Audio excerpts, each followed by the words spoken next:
The source of inspiration for my work here in Venadio is these two guys, these two giants that lived here. I don't know how long ago now. We used them, very specific guys, very special guys. And it was kind of an obvious choice to work on those as an idea. Yeah. Venadio here is a very it's an ancient town, and here we have me making a sculpture for this town in a very contemporary way. So I make my sculpture, when I make sculpture, it's about being here now in Venadio, in Paris, in London, wherever. It's important for me that it's a contemporary statement. So it's an interesting thing for me to choose a legend, the Venadio giants, to actually make that statement. And I don't want to make two statues of these two big guys with their big hats and their traditional clothes. For me, I have to try and make something new. It's kind of easy for me to do that. That's what I do. I'm a contemporary sculptor. I make contemporary statements. I don't want to tell stories about the past, but the way that I've done it continues the legend. The giants we made here are made with a very contemporary material. It's almost factory produced.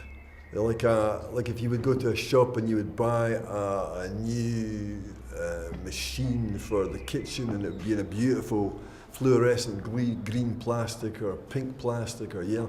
I was trying to do that with the material here to make it very now, because it has to compete with this ancient place. Bing!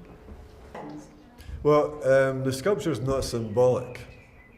It's a very clear reference, the sculpture, to the Venadio giants. So it was important for me to make that reference.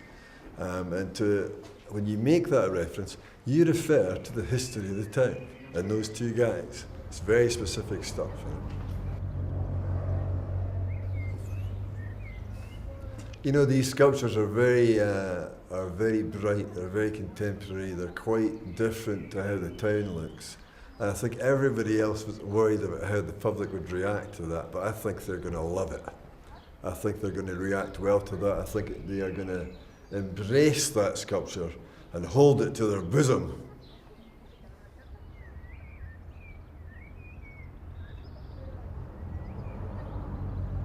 Well, I'm an artist. I can't help making things. I'm driven to make things. I have ideas in my head. I go to bed thinking of sculpture. I wake up thinking about the thing.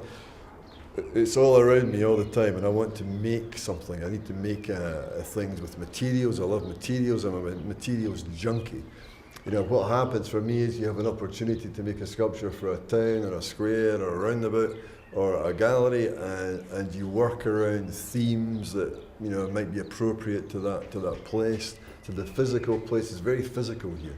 You get a real sense of the physical in this town, and those are challenges, and you try to rise to those challenges and make something that will stand there by itself. It still has to live by itself before it lives with everything else, and I think that's what we've done here. The challenge to make a sculpture here is you're not just making that. I'm not isolated. I'm an artist in amongst other artists. There's 10, 15 people making sculpture along this route here. And sometimes what they're going to produce. You know what public art looks like in places like this. I need to make something that looks different from everybody else, I need to make something that you haven't seen before. You haven't seen these before anywhere, as far as I know. And they refer very directly to a kind of local legend, which I like a lot. There's the root of the sculpture is right there. What happens after that? When you visit the place, you see this place, you absorb it, you think about it, you forget about it, you think about it again. You start to develop the idea. You start to think about the stuff that you make already and how that might change to become the form of these two giants, and still keep the reference, not to get too far away from the root. The root should always be there. I'm really happy with the way this thing has turned out. We developed that sculpture over months, and it took many forms, and eventually developed into this tubular construction, which was ludicrously difficult to make. It was a real problem to construct. Originally intended to be made in steel and ending up in a plastic, almost like a kind of, I wanted it to look vacuum formed, almost. That really very modern, contemporary, factory produced thing.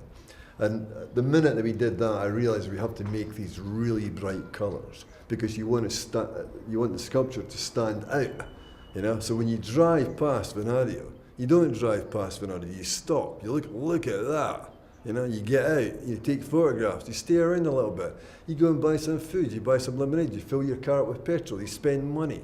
It becomes an economic, you know, and cultural thing, you know? And that happens all the time. And eventually the legend becomes bigger and people come to see this thing. And that's what makes the world go round. You know?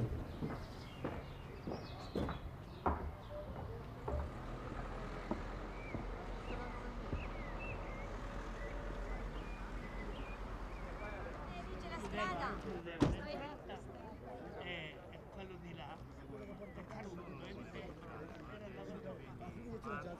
il ponte lavatoio di qua che